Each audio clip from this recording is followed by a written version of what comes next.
Kita di Barito Timur, di Tamiang Layang. Kita mau ngobrol-ngobrol soal food estate lah ya, yang lagi hot-hotnya saat ini. Karena kita tahu food estate itu saat ini adalah land grabbing, itu pencurian lahan dengan alasan untuk pemenuhan pangan, tapi hutan dibabat. Dan kawasan yang dibuka tadi di Kayan Hulu misalnya maupun di daerah yang lain itu untuk menanam singkong malah hutan yang dibuka. Apakah itu sepadan? Apa memang kita perlukan hal itu, dan bagaimana dampaknya? Kita ngobrol sama ini. Gimana pandangan ini soal food estate ini? Kalau menurut kami masyarakat adat yang awam, cuma berdasarkan pengetahuan, berdasarkan apa yang kami lihat, apa yang kami dengar, apa yang kami lakukan di Kalimantan, khususnya di Kalimantan Tengah. Ini bersama-sama dengan saudara-saudara kita yang lain di masing-masing kabupaten. Kita seperti kami di Kabupaten Barito Timur, yang termasuk di dalam food estate ini sangatlah merugikan pada 3 unsur. Pertama, pada alam. Kedua, pada makhluk hidup atau terutama manusia. Ketiga, lingkungan. Itu yang sangat luar biasa, merugikan masyarakat, merugikan alam, lingkungan. Karena apa? Sebenarnya food estate ini adalah lumbung atau lahan korupsi kalau menurut kita. Dari cara melaksanakannya itu sudah pemerintah berteriak stop pembabatan hutan, stop perusakan lingkungan. Tetapi apa yang terjadi? Dengan melegalkan segala cara, kerjasama dengan pihak perusahaan, pemerintah sendirilah yang melakukan pembabatan hutan, pengrusakan lingkungan.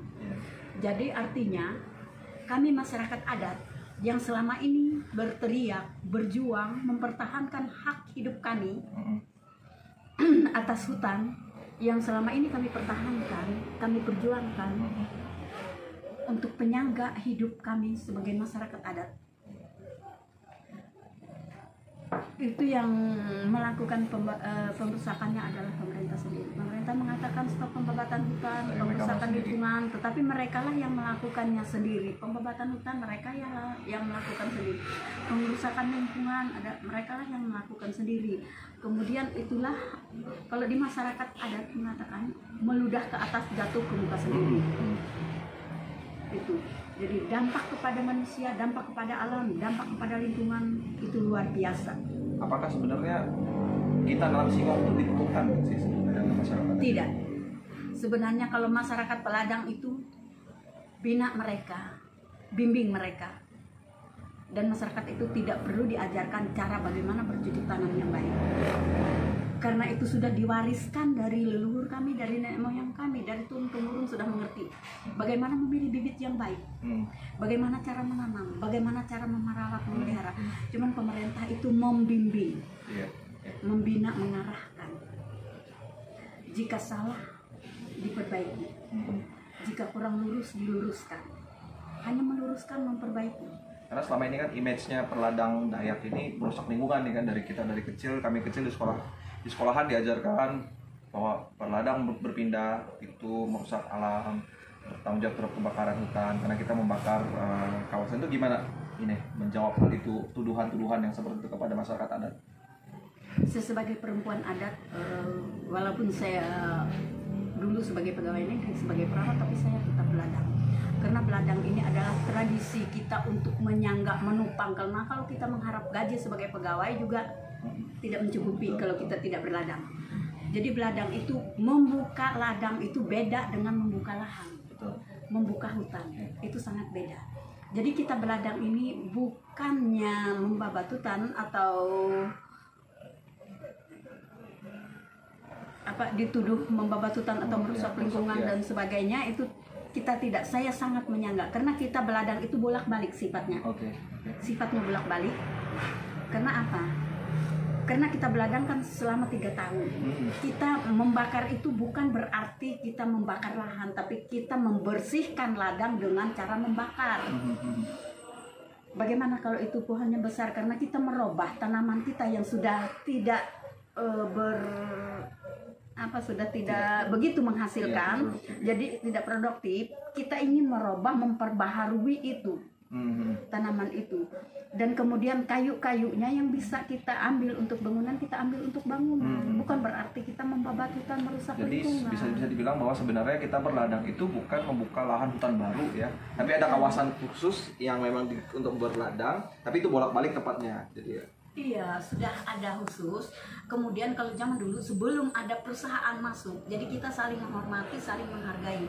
Di mana itu wilayah adat, umpamanya kita tahu bahwa wilayah hutan adat itu adalah hutan penyangga. Betul. Penyangga maksudnya penyangga sumber kehidupan masyarakat, tempat berburu, tempat mencari apapun bahan makanan yang sudah disiapkan di alam. Di sana masyarakat jadi tahu, di sana tidak akan ini. Sama dengan daerah rawa, masyarakat adat tidak pernah beladang di daerah rawa yang dalam. Nah sekarang ini kan kayak food estate-nya dia buka di daerah gambut, di mana gambutnya bahkan gambut yang dalam beberapa kawasan itu. Apakah itu umum dilakukan oleh masyarakat adat? Apakah cocok dengan kondisi alam kita di mana orang bertanam di daerah gambut, bahkan di gambut yang dalam? Artinya kan dia akan membuat kering daerah gambut itu. Tidak. Sedangkan kami masyarakat adat itu tahu dan bisa menilai tanah itu. Apa itu bisa dilakukan, dijadikan persawahan, perladangan dan sebagainya, ditanam apa kita tahu dari warna air, warna tanah, jenis tanah. Orang peladang itu pasti tahu apa bisa ditanam, dan kedalamannya pun masyarakat adat itu tahu dan tidak akan pernah melanggar. Kalau itu sungai, danau dan rawa pasti tidak akan secara sengaja dibabat atau dirambat, karena kami tahu dampak dari pemrusakan lingkungan atau pembabatan hutan, mau ini daerah sungai, danau dan rawa itu, sedangkan sumber kehidupan saling menghidupi dari wilayah sungai, danau dan rawa itu, karena di sana banyak sumber makanan, banyak dari sayur-sayuran, dari ikan dan sebagainya. Di sana habitat-habitat yang ini akan hilang. Jadinya resapan-resapan air akan hilang. Apakah tidak menuai bencana kita? Kalau musim kemarau, kita akan kekeringan luar biasa. Kalau musim penghujan, kita akan kebanjiran luar biasa. Contohnya kita di Kalsel. Jadi yang dikambing hitamkan selalu masyarakat adat, selalu peladang. Ini tahun ini kita berjuang, kita mendampingi masyarakat yang beladang. Tidak ada terjadi asap. Kalau betul-betul peladang, tidak ada akan terjadi asap yang luar biasa. Kemudian kebakaran hutan di sekitar ladang itu tidak ada. Buktinya ini tahun ini kami ada beberapa daerah desa yang kami dampingi. Mereka membersihkan ladang dengan cara membakar. Jangankan terbakar, layu pun tidak di pinggir. Karena kami masyarakat adat, kalau sampai layu di pinggir itu, kami harus melakukan ritual atau pemalasan terhadap kayu-kayu yang layu itu. Bisa cerita sedikit gimana cara masyarakat adat itu membakar lahan? Apakah bakar sembarangan gitu aja, atau ada tata caranya, ada aturannya sebenarnya dalam membakar itu? Ada. Jadi kita kalau besok, seumpamanya besok kita mau membakar, atau beberapa hari sebelum, kita sudah memikirkan hari apa yang baik untuk kita membakar. Kemudian kita sudah bikin sekat-sekat. Sudah bikin sekat-sekat itu, kita lihat di atasnya ada dedaunan yang layu atau tidak. Dan kenapa di atas ladang itu ada pepohonan besar atau apa.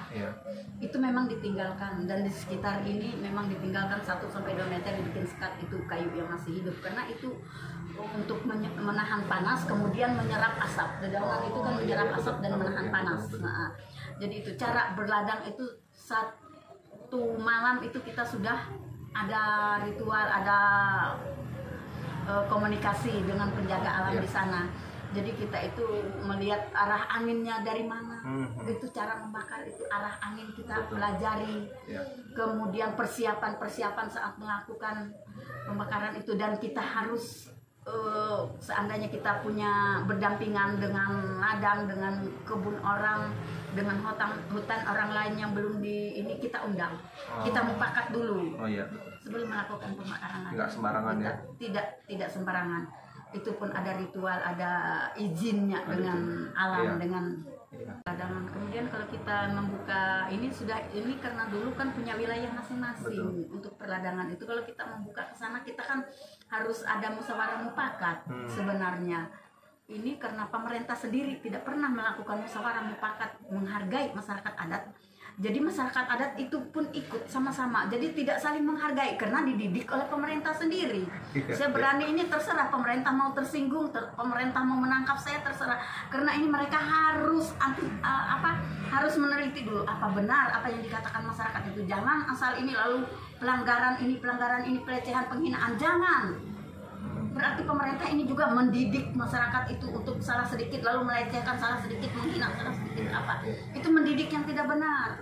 Belum seharusnya kalau ada sesuatu itu diteliti dulu. Baru menuntut. Apa sebenarnya? Kenapa masyarakat ini mengkritik saya? Kenapa masyarakat ini vokal? Kenapa ini? Pasti ada di balik itu semua. Dan kami masyarakat adat tidak akan pernah berteriak kalau tidak berdasarkan fakta. Apa yang kami rasakan, apa yang terjadi, apa yang kami lakukan, apa yang kami lihat, kami dengar. Itu yang kami sampaikan. Kami berteriak bukan awal, bukan asal teriak. Untuk kondisi di Batim sendiri, kondisi alamnya saat ini bagaimana? Ini apakah masih tadi terbagi hutan yang dimana hutan adat, dimana yang bisa dirambah, atau sudah sekarang sudah carut marut ini karena udah dirambah sama? Di Batim ini paling 50% sisa hutannya itu pun sudah milik masyarakat yang selama ini kita perjuangkan dari tahun 2006 2007. Sudah beberapa kecamatan, beberapa desa yang bisa kita pertahankan. Hanya untuk kecamatan Dusun Timur hanya ada 2 desa yang masih bertahan. Itu pun sekarang sudah terancam oleh perusahaan perkebunan kelapa sawit. Hanya Pulau Patai dengan Harara. Itu yang masih utuh, itu daerah resapan air. Jika itu dilepaskan oleh pemerintah daerah ke perusahaan atau pihak-pihak terkait dari provinsi pun dari manapun, berarti mereka lah yang melakukan pembabatan hutan, perusakan lingkungan, karena ini daerah resapan air. Ini kita pertahankan bersama-sama masyarakat adat. Karena saya sendiri merasakan itu diperjuangkan sampai Pulau Patai itu sudah pernah pernyataan sikap masyarakat saya masukkan saat pertemuan untuk dibimbing. Kemudian untuk daerah Kecamatan Awang ada di sana yang bisa kita pertahankan, Desa Biwan, Pakubetu, Danau, ya itu yang masih utuh. Ampari itu kena dari tahun 2011 kita sudah masuk di daerah sana untuk pendampingan atas permintaan masyarakat juga. Itu untuk daerah Kecamatan Awang, ibu kota Hayapinya sendiri. Kemudian kalau sudah yang lain-lainnya sama ini Bangkirayan itu oleh katanya itu hutan lindung, tetapi kita tidak tahu apakah benar itu karena pemerintah ini tidak tahu, mereka asal mengklaim. Makanya mereka lah yang mencuri hutan masyarakat, mencuri wilayah adat, mencuri hutan adat. Karena apa? Saya bilang Kementerian Kehutanan itu berdasarkan usulan dari ini tidak pernah melakukan musyawarah mufakat dengan masyarakat bahwa di sini adalah ini. Taunya sudah ditangkap, sudah dituduh masyarakat itu mencuri. Padahal pencuri yang luar binasa itu adalah dari dalam pemerintah sendiri dengan melegalkan segala cara membuat itu kawasan hutan lindung. Tapi saya tidak tahu nama-namanya karena saya orang awam. Saya hanya tahu itu hutan adat atau hutan penyangga atau hutan tempat masyarakat adat biasa berusaha. Itu yang menjadi masalahnya di pemerintahan kita. Tokoh-tokoh adat pun mereka diam karena takut, katanya ada hukum positif, hukum apa? Hukum adat ini positif juga. Kalau bagi saya di negara ini ada 2 hukum. Hukum adat dan hukum secara pemerintahan itu semua positif. Kalau negatif semua ada negatifnya. Iya, saya bukan orang berpendidikan tinggi, saya bukan ini, saya cuma orang awam. Pendidikan saya hanya sejajar SMA. Tapi karena saya perawat, jadi saya jadi janganlah saling ini antara menuduh positif negatifnya itu sama. Positifnya ada, negatifnya ada. Tapi nanti saya akan Seharusnya hukum negara dan hukum adat ini ya kita hormati bersama karena sejajar. Sama-sama sejajar, sejajar. Tapi ini dilakukan secara masyarakat adat karena itu adalah dari dulu untuk pembimbingan mendidik masyarakat dibentuk sebelum adanya pemerintahan sudah ada hukum adat itu mendidik, membimbing supaya mengarahkan bukan untuk menghukum tetapi untuk meluruskan yang salah. Betul. Meluruskan yang salah, membimbing supaya yang salah itu menjadi baik, yang bengkok itu menjadi lurus. Itu tujuan dari hukum adat, hukum di masyarakat adat itu. Tapi gimana sekarang fenomena lembaga-lembaga adat yang malah sebenarnya kayak food estate didukung oleh lembaga adat yang mengaku dirinya lembaga adat Dayak gitu, yang sebenarnya jelas-jelas kita tanpa ada kajian yang tidak pernah ada kajian blueprint tentang food estate itu yang seperti apa dampaknya kepada lingkungan. Ujuk-ujuk yang orang-orang yang mengaku dirinya tokoh adat ini mendukung, padahal orang itu tinggal di kota misalnya, nggak pernah tahu bagaimana situasi sebenarnya. Gimana pandangan ini soal orang-orang yang selalu ini mengaku dirinya tokoh? Karena mereka ikut terlibat di dalam ikut terlibat di dalam pengelolaan itu. Mereka tidak tahu apa yang terjadi, apa yang akan terjadi sebenarnya. Mereka bukannya tidak tahu, mereka tidak mau tahu. Karena mereka ingin melibatkan diri, ingin dihormati, ingin dihargai, ingin mendapatkan sesuatu dukungan yang luar biasa dari masyarakat. Dengan cara membentuk pot estate ini, tidak tahu ini adalah malah menjajah masyarakat secara ekonomi. Ini penjajahan secara ekonomi yang dilakukan oleh kerjasama antara pemerintah dan pengusaha. Itu mereka melakukan penjajahan secara ekonomi melewati perkebunan kelapa sawit, pertambangan batu bara dan perkebunan lain-lainnya secara jadi melegalkan segala cara. Untuk ini. Kita lihat kasus yang di Merauke kan pernah food estate zaman Susilo Bambang Yudhoyono SBY dulu, di mana planningnya untuk tanam padi, tapi kenyataannya sekarang gagal. Yang ada adalah perkebunan sawit di Merauke. Dan apakah kita akan mengulangi hal itu juga dengan yang terjadi di Papua, yang ceritanya untuk kebutuhan pangan, malah sebenarnya ujung-ujungnya kelapa sawit atau untuk perkebunan? Itu memang betul, itulah cara perampasan hak hidup masyarakat. Ini ke depan tidak ada kata-kata sehat, tidak ada kata-kata sejahtera, rukun dan damai tidak ada. Jika berlanjut perampasan hutan dan pembabakan perampasan hak hidup masyarakat atas tanah dan hutan, itu terjadi. Aku yakin, bukannya aku peramal, bukannya ini, tetapi kita melihat dari dulu sampai sekarang itulah menjadi bahan pelajaran bagi kita, bahan untuk kita meneliti, bahan untuk kita mempelajari bagaimana ke depan yang terjadi. Ini akibat dari pembakaran hutan, perusakan lingkungan. Siapa yang menuai? Masyarakat. Pemerintah mana bisa mereka mengatasi sendiri apa yang terjadi untuk menutupi permasalahan masyarakat yang terdampak oleh ini. Kan tetap masyarakat sesama masyarakat saling bahu membahu, saling sumbang menyumbang. Kalau mengharap pemerintah sudah mati kelaparan semua. Itu pembangunan kalau hanya mengharap dari pemerintah tidak mungkin kalau tidak dari rakyat. Tetapi rakyat selalu disalahkan. Itu loh. Saya sebagai perempuan adat yang sudah tua, yang sudah cukup makan asam garam, dan saya juga walaupun saya seperti ini, saya mempelajari apa yang akan terjadi jika ini berkelanjutan. Saya melihat, sedangkan untuk ini, kalau mau sejahterakan dulu masyarakat adat. Betul. Tapi jangan membakar hutan. Rawat hutan yang ada, rawat lingkungan yang ada, sungai, danau dan rawa. Jadi biar itu ditanam apa untuk sumber kehidupan yang berkelanjutan. Kemudian kalau sudah masyarakat adatnya sejahtera, rukun, damai, sehat, baru transmigrasi yang sekarang ini khususnya di Kabupaten Barito Timur tidak ada yang sejahtera. Lahan duanya hilang. Sejahterakan itu, kembalikan di mana lahan duanya. Baru memasukkan transmigrasi. Karena food estate ini kan ceritanya karena membuka lahan besar, dia akan memerlukan tenaga kerja yang banyak. Dia akan datangkan transmigrasi yang besar dari Pulau Jawa. Ini aja untuk kloter pertama waktu tahun lalu diceritakan sekitar 200-300 ribu pendatang baru akan masuk ke Kalimantan Tengah ini.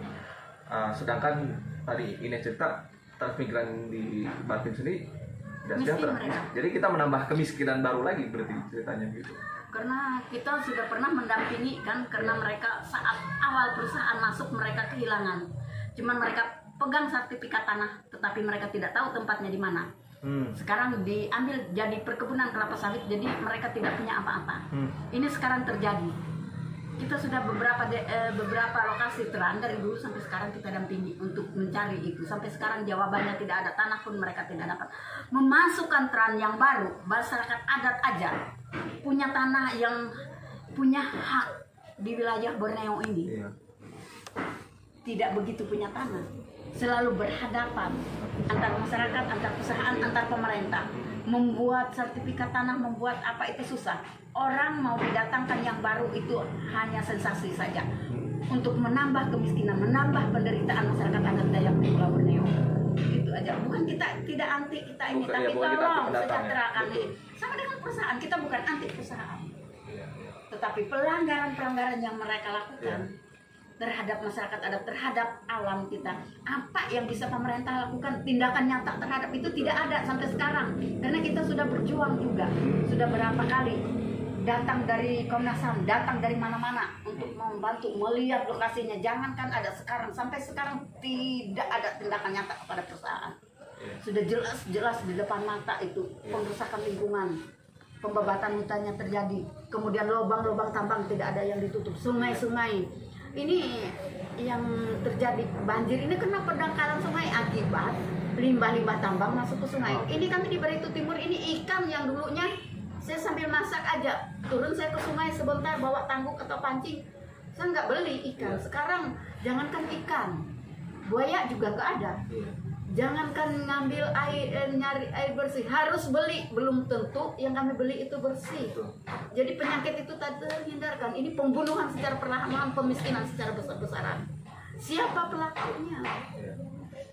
Saya siap. Kalau saya dipanggil, saya siap.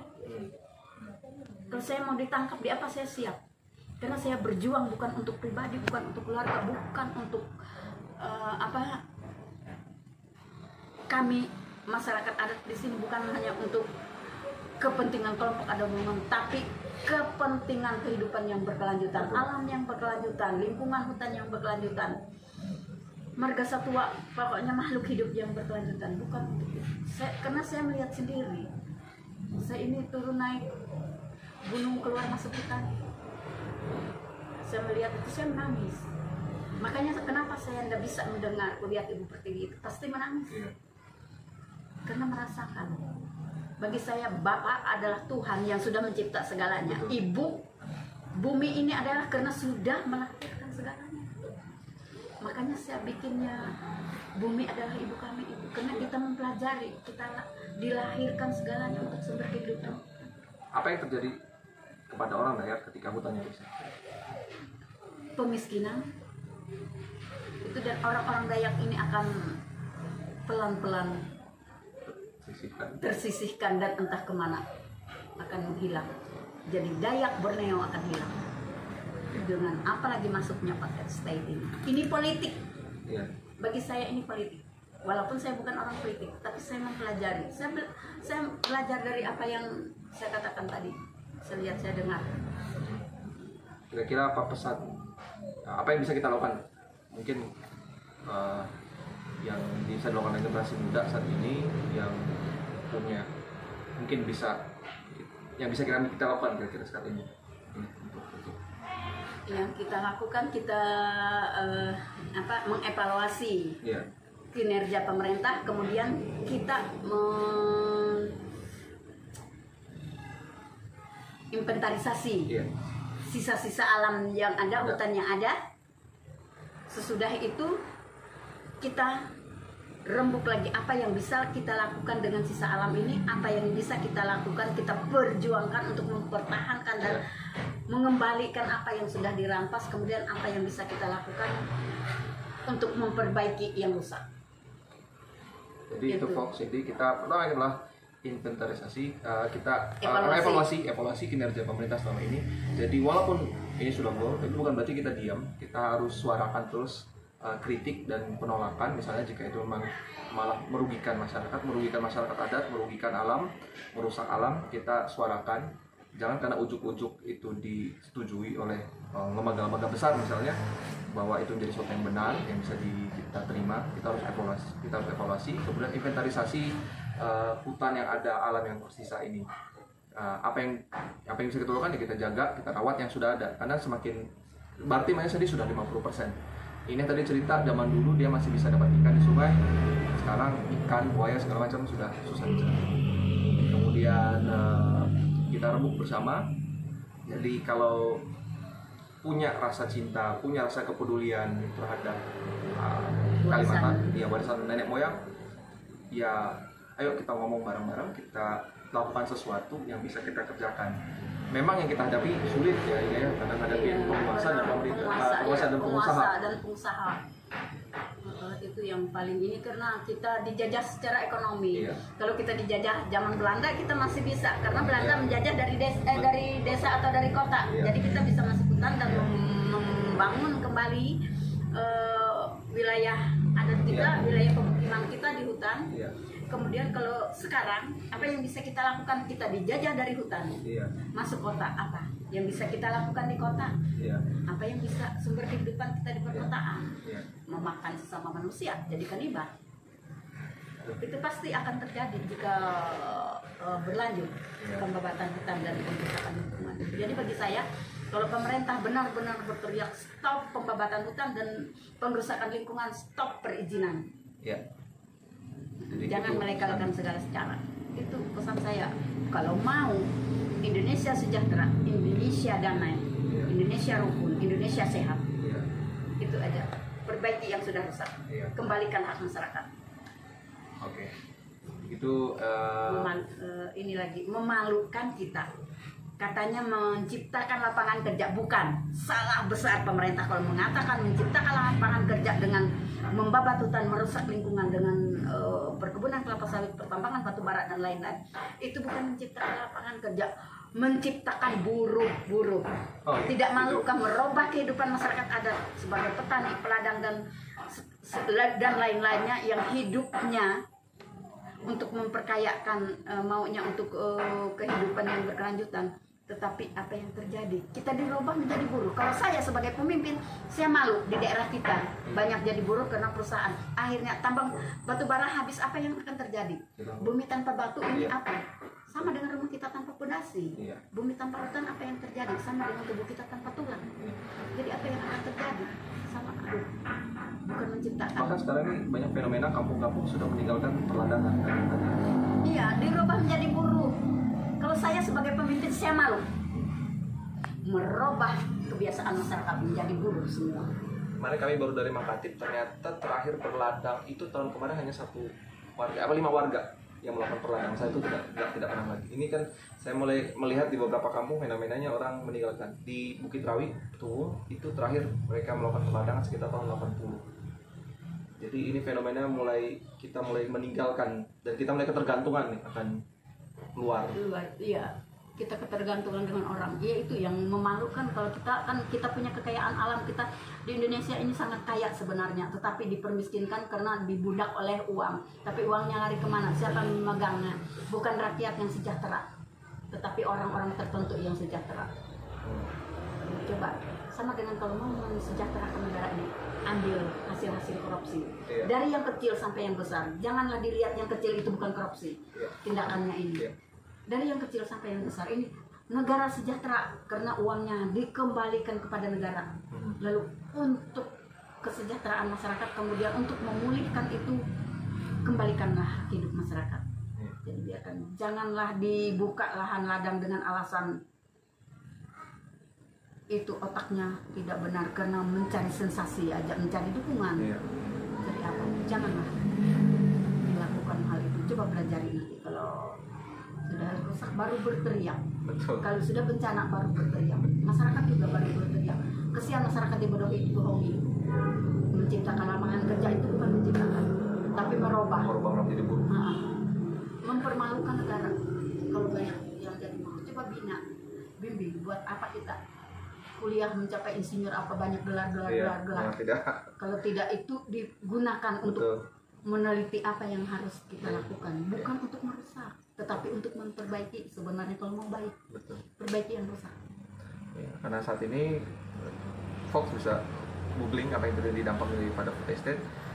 Produksi padi yang selama ini sebelum food estate itu malah turun sekarang produksinya. Kemudian beberapa info hutan yang masih perawan sudah dibuka untuk tanam singkong dan ya aneh jadi kemudian daerah-daerah yang gambut dalam itu dieksploitasi, sedangkan gambut itu adalah daerah resapan, dia pengisap daerah untuk mengisap karbon ya, dan air banyak manfaatnya, luar biasa manfaatnya. Nanti saya tulis. Dan itu malah kita mau buang begitu saja. Iya itu. Sambil ini coba diinventarisasi juga persawahan karena banyak yang gagal, entah itu lewat lembaga, Iya. lewat pemerintahan, jalur-jalur mana seperti di sini banyak yang gagal. Itu dilihat, hutannya habis, sawahnya ditinggal, masyarakat melanjutkan. Apa yang bisa masyarakat lanjutkan kalau ditinggalkan cuman begitu saja, habis diekskavator, habis diambil isinya lalu ditinggal begitu saja, lalu masyarakat dipetak-petak. Itu sama. Aduh, ini inventarisasi dulu di setiap kabupaten berapa kucuran dana yang sudah membuka sawah, di mana tempat sawahnya, di mana itu lokasi yang masyarakat sudah tentukan lokasi sawahnya. Kayak kemarin kita dampingi di daerah Dayu masuk ke dalam itu lupa namanya, kita dampingi di sana, itu sekitar 100 hektar kebun ini masyarakat, sama direncanakan untuk bikin persawahan sebagiannya, tetapi ternyata habis dirubah menjadi perkebunan kelapa sawit. Sesaat itu mendampingi masyarakat dari sana dengan beberapa teman, sesampai diancam karena waktu itu, padahal saya sudah pensiun, diancam mau dipecat oleh sekda dan dari kepala dinas lingkungan hidup, paling tidak hukuman jabatan 3 bulan. Saya cuma ketawa, saya bukan berbohong, bukan apa, saya mendampingi masyarakat karena keadaan. Betul. Karena tuntutan masyarakat, mereka minta tolong kita dampingi, kita dampingi. Kita malah waktu itu sama juga Wakapolsek juga marah dengan kita. Mereka menekan masyarakat kan minta solusi, bukan minta diintimidasi. Betul. Mereka datang ke pemerintah, tapi apa yang terjadi sampai sekarang tidak ada. Habis sudah. Itu tempat perikanan, tempat masyarakat mencari ikan secara lokal, secara tradisional. Sekarang sudah ini kehidupan masyarakat kecar-kacir. Wow. Betul. Saya ingat kata Ineh dulu bahwa pemerintahan penguasa ini membuat kita jadi maling, begal sekali karena dimiskinkan kan? Iya, dipermiskinkan, makanya dipermiskinkan secara besar-besaran. Iya. Lalu dibunuh secara perlahan-lahan. Karena apa? Saya berani mengatakan itu karena atas perampasan lahan, pengusahaan lingkungan dan pembabatan hutan, sehingga mempermiskinkan masyarakat. Untuk ruang hidup masyarakat itu semakin dipersempitkan karena adanya itu. Mereka dirubah menjadi buruh. Jadi kalau pembunuhan secara perlahan-lahan, dampak dari kita merasakan dampaknya. Yang kita minum apa? Jadi saya bilang sama teman-teman, kalau sudah airnya kental kayak susu, kayak kadang-kadang pertama bisa warna hitam, warna kayak susu coklat, kemudian kayak air susu biasa, baru jadi hijau, baru jadi bening. Jadi kita tinggal rebus air. Kalau minum kopi, rebus air itu kita beli gula. Mau susu, rebus air itu kita beli gula aja. Itu sudah disuguhkan oleh pemerintah sama perusahaan. Kita disuguhkan itu ya itu. Jadi kalau kita sakit sekarang ini, yang sakit susah. BPJS tidak begitu berlaku. Pelayanannya bagaimana? Itu yang menyakitkan. Saya berani berteriak ini karena fakta yang saya rasakan. Saya bukan berteriak kalau saya tidak merasakan, melihat seperti apa ya. Ini kita lihat kasus yang Janah Jari ini. Yang kemarin PTKSL, sedangkan itu 220 hektar hutan adat. Saya ingat karena saya pendampingan saya dari 2010. Dari peristiwa 93, berdarah 93 karena masyarakat tidak melepaskan itu. Terjadi pembunuhan oleh orang perusahaan terhadap sampai ibu-ibu yang kita rawat. Saya sampai sekarang itu kalau ingat itu menangis terus, sakit hati saya. Karena ibu itu sakit, saya 2 minggu bolak-balik dijemput. Selang 1-2 hari dijemput ke sana, kadang-kadang sepeda ontelnya yang di bahu, kadang-kadang kita naik sama dijemput sama suaminya, kadang-kadang kita merasakan itu merawat selama 2 minggu, sudah mulai sembuh, hanya beberapa menit dicincang mati oleh orang perusahaan. Itu yang merasa kita sakit hati. Itu yang saya sampai sekarang, sampai masuk inquiry nasional, di mana hati pemerintah daerah tidak menangani itu kalau terulang kembali peristiwa itu bisa mungkin sama dengan Sampit tahun 1993 saya sudah jadi perawat, saya menangani itu, mencari di hutan yang korban-korban, menangani di rumah Jadi sakit. masyarakat Saya pernah diserang 2 truk karena mereka dari perusahaan menganggap saya menyembunyikan pasien yang sudah melakukan perlawanan di perusahaan. Itu saya lawan. Kalau teman-teman mungkin sudah dipersilahkannya orang itu masuk. Kalau saya kemarin saya hadapi saat itu 93 itu saya sudah menghadapi. Jadi dari perusahaan itu bukan hanya intimidasi, ini secara fisik ya? Iya, sudah secara fisik itu. Wow. Yang ini makanya yang jadi mata-matanya yang saat itu menjadi penjilat perusahaan itu dicincang di dalam mobil truk itu setelah menghantar ke rumah ibu ini karena suaminya sama anaknya masih berlawanan di perusahaan. Dulu itu apa yang hak masyarakat itu diambil. Kalau mereka mau padi mereka panen dari perusahaan, mau babi mau apa mereka angkat sendiri, tidak ada ini. Mereka utang di ini kalau ditagih di desa Janah Jari itu, karena saya ingat saya sering mengobati orang dari tahun 80-an saya sudah bisa turun ke sana mengobati orang masuk keluar masuk. Jadi saya tahu itu yang membuat saya sakit hati sampai sekarang, namanya perusahaan. Karena saya berprinsip, saya mengobati orang itu saya paling sakit hati kalau saya tidak bisa menyembuhkan. Saya tidak sakit hati kalau orang tidak bisa membayar. Sakit hati kalau orang sudah membayar saya tidak bisa menyembuhkan. Itu yang paling menjadi beban bagi saya. Kalau orang nggak bisa membayar karena keadaan, tapi dia sembuh, saya sangat berterima kasih dengan Tuhan. Kita sendiri nggak tahu cerita itu kalau nggak ini cerita. Jadi pernah terjadi suatu kasus tahun 93 di mana masyarakat bukan hanya diintimidasi secara psikis tapi secara fisik, bahkan terjadi pembunuhan. Ada banyak mungkin warga yang kena. Ada. Yang dibunuh untuk Ada, perebutan seimbang itu dulu. Makanya karena mereka ada yang mati, jadi mereka karena kita merawat ini diserang ke rumah sakit 2 truk saya ingat. Saya lawan itu karena itu posisinya dalam rumah sakit. Saya speechless, saya nggak bisa ngomong untuk hal itu karena saya ikut sakit hati dengarnya karena itu sampai masuk inquiry nasional dari 40 kasus kan hanya 3 kasus dulu. Tapi sampai sekarang belum terselesaikan kasus itu. Di sini belum ada tanah masyarakat, malah PT KSL malah mereka apakah take over itu dari pernah DPO di ini waktu awal take over dengan dari perkebunan karet ke ini, masyarakat tidak tahu, taunya sudah sabit, sudah dibabat mereka punya ini, jadi ribut masyarakat kan. Sedangkan di sana dari awal PT Hasran 90-an masuk itu dengan cara merampas tidak ada yang diselesaikan sengketa masyarakat. Jadi HGU bisa keluar, itu yang membuat kita kecewa dengan pemerintah itu. Perizinan bisa keluar, sedangkan punya masyarakat itu masih ada di dalamnya. Jadi persyaratan HGU, persyaratan perizinan, persyaratan take over itu bagaimana? Tanpa melibatkan masyarakat. Tanpa melibatkan masyarakat, kemudian hak masyarakat kok kenapa itu bisa keluar? Punya masyarakat surat mau bikin surat-surat ini. Sekarang kemarin ada kita dampingi 2011 kasus yang tanah mereka menyadap karet karena itu di dalam yang diklaim oleh perusahaan PT Steel dulu mereka punya 9 hektar satu keluarga, malah mereka yang dikriminalisasi ditangkap sampai di persidangan.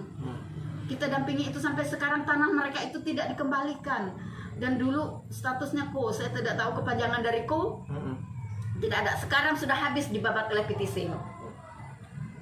220 hektar habis dibabat ini membelah desa antara RT 3 dan RT 2 dan 3 itu dibelah. Malah perusahaan ini gereja Katolik kena sekarang HGU. Bagaimana mereka bisa bikin surat menyurat sedangkan itu karena diklaim sudah di dalam.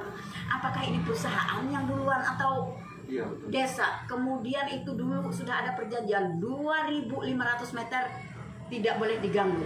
Itu ada pernyataan dan perjanjian antara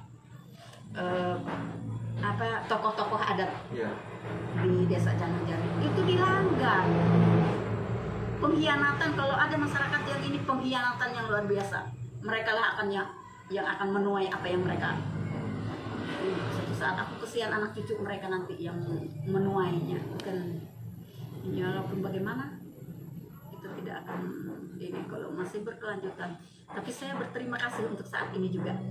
Untuk sekarang ini kalau benar-benar Pak Jokowi dengan Bapak Kapolri ini betul-betul menerapkan apa yang sudah mereka sebarkan, ketegasan itu, saya sangat berterima kasih. Semoga ini bisa betul-betul nyata, Amin.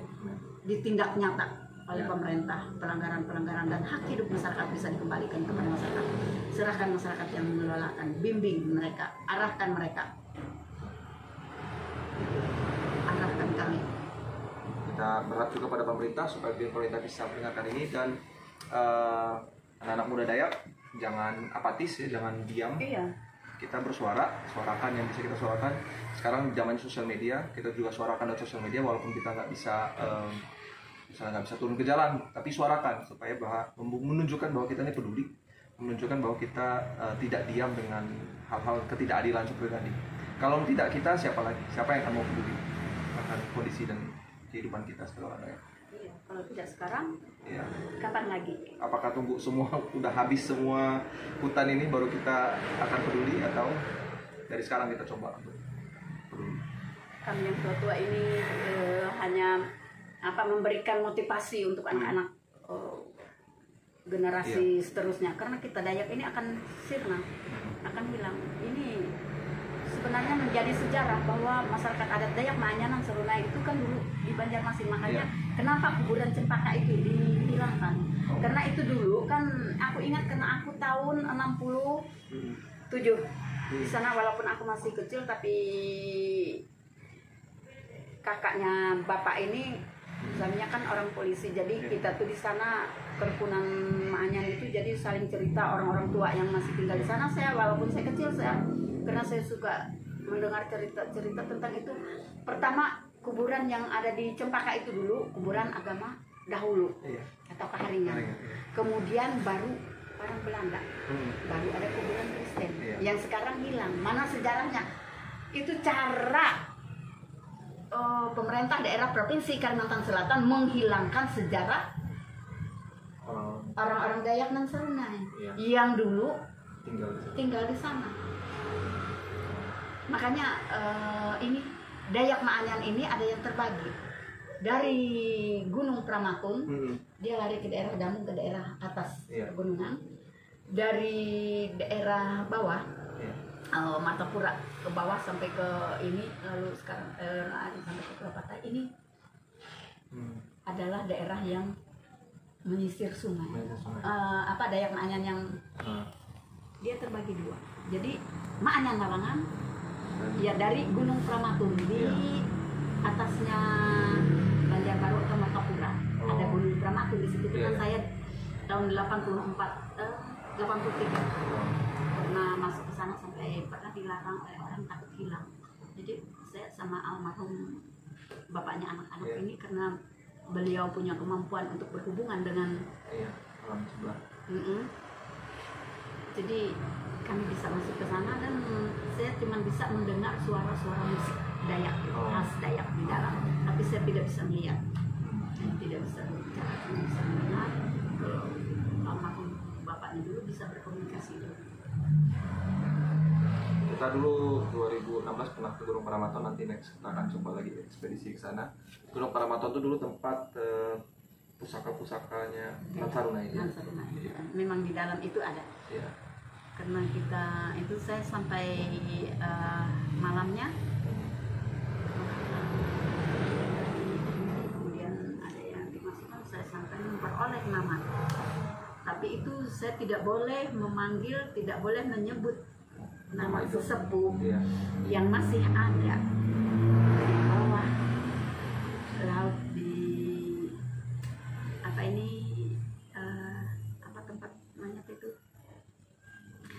itu dia di dalam kapal Cina.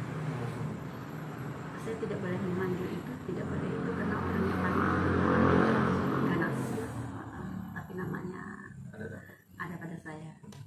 Dan saya memperoleh nama juga ya baru bulan ini ada dikeluarkan mereka waktu malam kita bulan di tempat ini manggung itu baru berapa puluhan tahun saya menyimpan nama itu. Saya ini sampai saya sakit saya sudah menerima nama itu, dan pada tanggal 17 Juli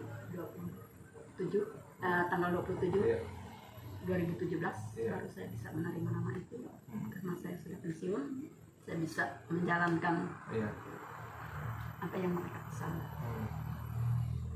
Saya harap juga generasi muda bisa peduli dan bisa mencontoh ini, walaupun sudah pensiun dia masih peduli, dia masih fighting ya terhadap budaya, terhadap alam lingkungan dan adat kita. Jadi adat ingat bukan hanya soal ilmu kebal, bukan hanya soal atraksi, banyak hal yang harus dilestarikan. Alam kita cenderung tutup mata melihat kerusakan alam, tapi kita asik main kebal-kebalan saja. Kita melihat lagi kasus kriminalisasi terhadap masyarakat, kita tutup mata. Demi pelestarian adat kita hanya memperhatikan hal-hal yang tidak yang bukan salah, tetapi banyak hal yang harus kita perhatikan.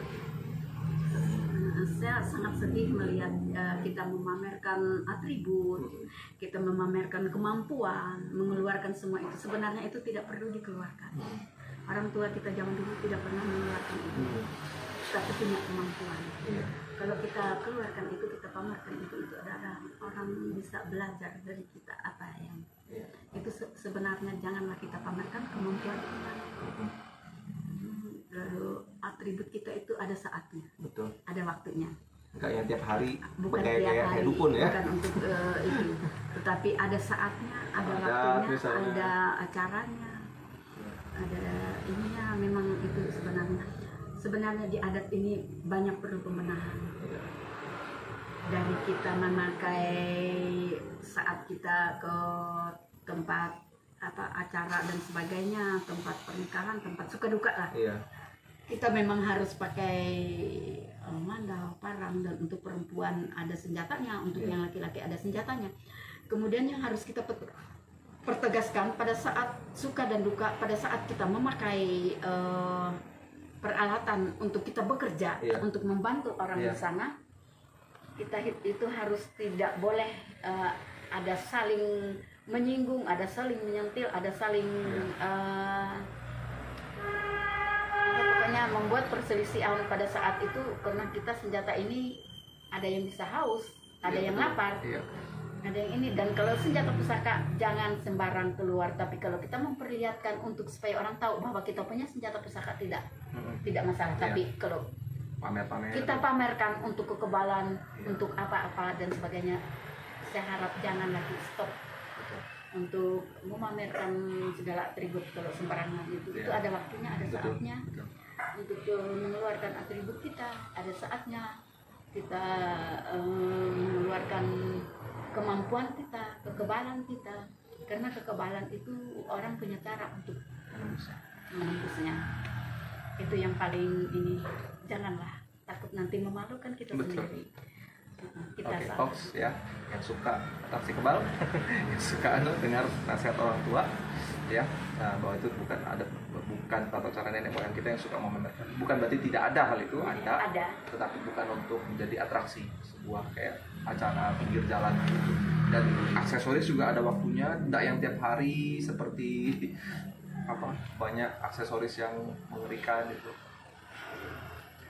Tapi munculkanlah bahwa kita bersatu, munculkanlah kita berjuang, munculkanlah kita peduli dengan alam kita yang sekarang ini, peduli dengan keadaan masyarakat sekarang ini. Jangan kita hanya saya sakit hati, betul sakit hati melihat karena hanya ini membentuk kelompok ini, membentuk kelompok ini, tetapi dalam pembentukan kelompok ini apa yang bisa mereka lakukan untuk mendukung perjuangan masyarakat Iya, adat, masyarakat. untuk mendukung bagaimana memperbaiki alam hutan dan lingkungan kita. Iya. Itu. Jadi sampai di sini dulu. Iya. Salam masyarakat adat, semangat, Ya, bangkit bersatu.